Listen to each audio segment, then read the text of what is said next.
Hello, I'm Helen Bradley. Welcome to this video tutorial. In this tutorial we're going to have a look at advanced pattern fills, and this is part 3 of a series on scripted pattern fills in Photoshop CS6 and Photoshop CC. Now you might be coming to this video from parts 1 and 2, or you may be coming afresh to part 3. If you're coming afresh, this is the kind of effect that we're looking for here. These are patterns that are created and applied using the new tool in Photoshop CS6 and Photoshop CC. But this is a tool that has been written by another user that allows you to customize the basic patterns that are available inside Photoshop. So it's a script that you download and use. So the first thing that you're going to need to do is to go to this website, and I'll give you the URL of the website in the description for this video. So you're going to go down here and download the scripted fill UI, and that just downloads a zip file that you will then open. So let's have a look at what we're going to get. When we open the zip file, there's a README PDF and a JSX file. You'll want to extract all those files. And then you'll obviously want to open the README. You want to grab this JSX file and copy it, and you're going to take it to your Photoshop presets folder. So for my machine, it's a Windows machine, and I'm using Photoshop CS6 64-bit. So I'm going into Program Files, Adobe Photoshop CS6 64-bit, and then I'm going to my presets, and I'm going to scripts, and I'm going to drop it in here. Here it is already, scripted fill. So I've just already added that.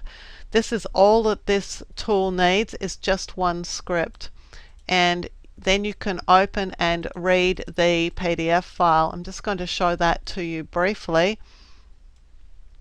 It is a PDF file with a number of pages, and the person who wrote it is just describing what the tool's going to do. And essentially what it does is it gives you customizable features for the built-in scripts that come with Photoshop, such as the spiral, the cross weave, the brick, the random, and the random border. So there's random, and here's random border. It also gives you another one, a symmetry one, which has all the sorts of symmetries that we looked at in part 2 of this video series. The problem is I haven't been able to get this to run because it crashes every time with a line problem in the script file. So you may have better luck than I have had with that, but I haven't had any luck at all. That said, the others seem to work just fine. So let's see how we would actually use this. I'm going to start by creating a brand new file that we're going to use to fill it with our pattern. If you haven't previously created any patterns, then let's go and see how we would do this. Now I'm just going to open an image of a flower. Actually, I already have it open here, so let's just go and grab it. Here it is. Now this should have a clipping path already in it because I did that earlier. So let's just go and load its clipping path, and let's just mask that out. It doesn't look like it's the world's greatest clipping mask, but let's not worry too much about that. I'm going to press Control or Command E, and I'm going to apply the mask. So this gives me now the flower that I can use as a pattern. To do that, I'll choose Edit and then Define Pattern. I'm going to call this Orange Flower. Click OK, and now I can discard that image. Now let's see how we can use this new scripting tool. We're going to start by adding a new layer because these tend to work better on new layers than they do on the background layer. And again, because this is a script, we're going to run it through File, Scripts, not through the Edit Fill. And we'll choose Scripted Fill UI. And this is a user interface for our scripted fill. So we're going to choose random border because that sounds like a good place to start. I'm going to make a square random border, and I can set the density. Let's do that to about 8.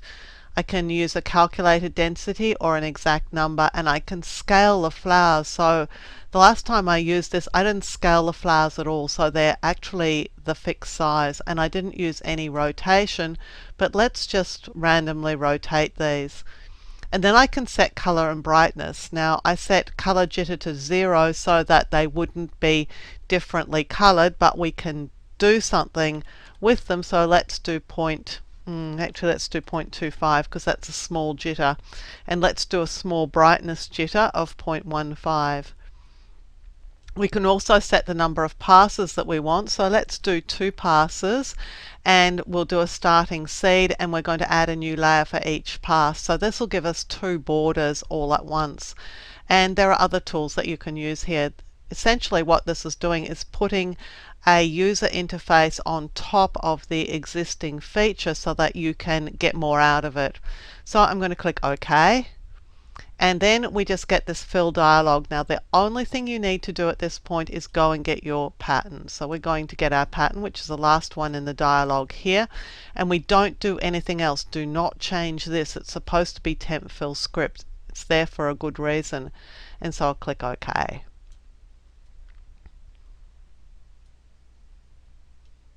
And there's our first border effect. You can see that we didn't quite get a closed border. If we did more next time, we will probably get more. So let's go and do a different border. Because these are on new layers, I can do a second border with another flower that I have saved as a pattern. Okay, let's turn this one off. You can see that we're not quite getting it filled up, so we may want to add some more in the script, but you can see that we're getting pink flowers and blue flowers. We're getting some variation of brightness and color happening here. And again here too, a variation of brightness and color. If we don't want that variation of brightness and color, let's go and see what we would do. Back into the script tool, we're in the random border. This time let's make our density 12 again, see if that will give us what we want. And color and brightness, jitters, we're going to turn those off. So there will now be no variety in color or brightness. Passes, let's do 3 because I've got another set of flowers that I could use, and just click OK. And again, all we're interested in here is selecting the pattern to use. And here's the first random border, nearly filled in this time, so 12 is pretty near a good setting. And again, no change in color or brightness because we asked for that to be the case. Here's our pink one, not quite filled in.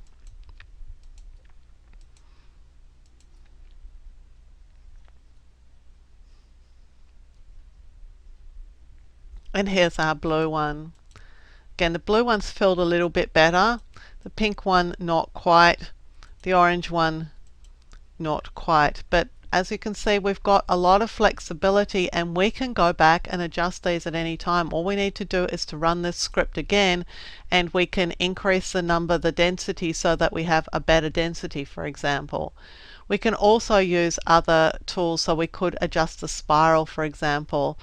I have not done this, so let's just run with this. Let's do a 90-degree pattern rotation and an angle factor of let's do it as 0.75 and see what we get. I'll click OK. Let's choose the pink flower for this.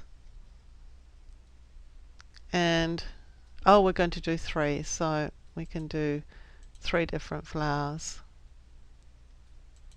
Each one of these is going to be on its own layer. So let's see what that gave us. This is one of the spirals. Obviously not anywhere near as nice a spiral as we were getting before. It's really a bit more random. And here's another one. But you can adjust the settings. You can save the settings if you want. You can create round borders, square borders, and you get a lot more control over the basic interface which Photoshop CS6 and Photoshop CC give you. So let's have a look. Let's go to an empty layer. This is the tool that you get with Photoshop pattern, and all you get to choose from are a number of scripts. There's no ability to make any special settings. For example, for this spiral, you get what you get. This is a spiral, and that's the only customization that you have. If we go and do a spiral using the script, then we get other features that we can select. So we can go into our spiral and we could apply different settings to it. So there's part 3 of our scripted pattern fills in Photoshop CS6 and Photoshop CC. I'm Helen Bradley. Thank you for joining me for this video tutorial. Look out for more tutorials on this YouTube channel and subscribe to the channel to get information when new videos are launched. You may also want to visit my website at projectwoman.com for more tips, tricks and tutorials on Photoshop Lightroom, Photoshop Elements, Paint Shop Pro 5 and a whole lot more.